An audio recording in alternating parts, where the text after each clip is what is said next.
ay minor. Ano siya? Hindi ko na alam. Puro ka chismis, Neng. Naka-crop ba yan? Ha?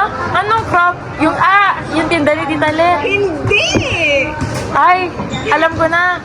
Chismis, real, at ampip, tas pangit. Hindi! Crop test! Ha? Anong crop test?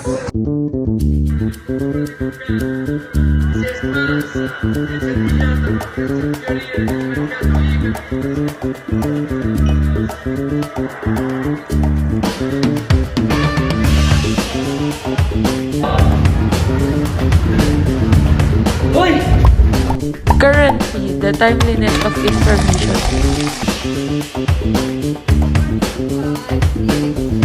Relevance, the importance of the information for your needs. Authority, the source of information. Accuracy, the reliability and correctness of the content. Purpose, the reason the information exists.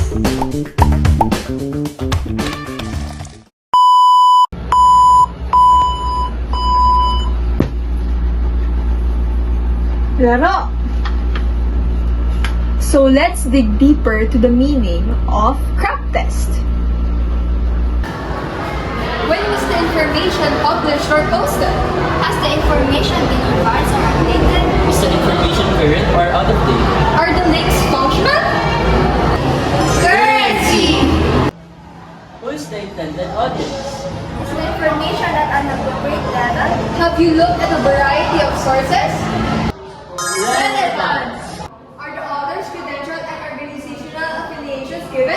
And what are they? Who is the author, publisher, sponsor, or source? What are the author's qualifications? Authority! Where does the information come from? Is it supported by evidence? Has it been reviewed?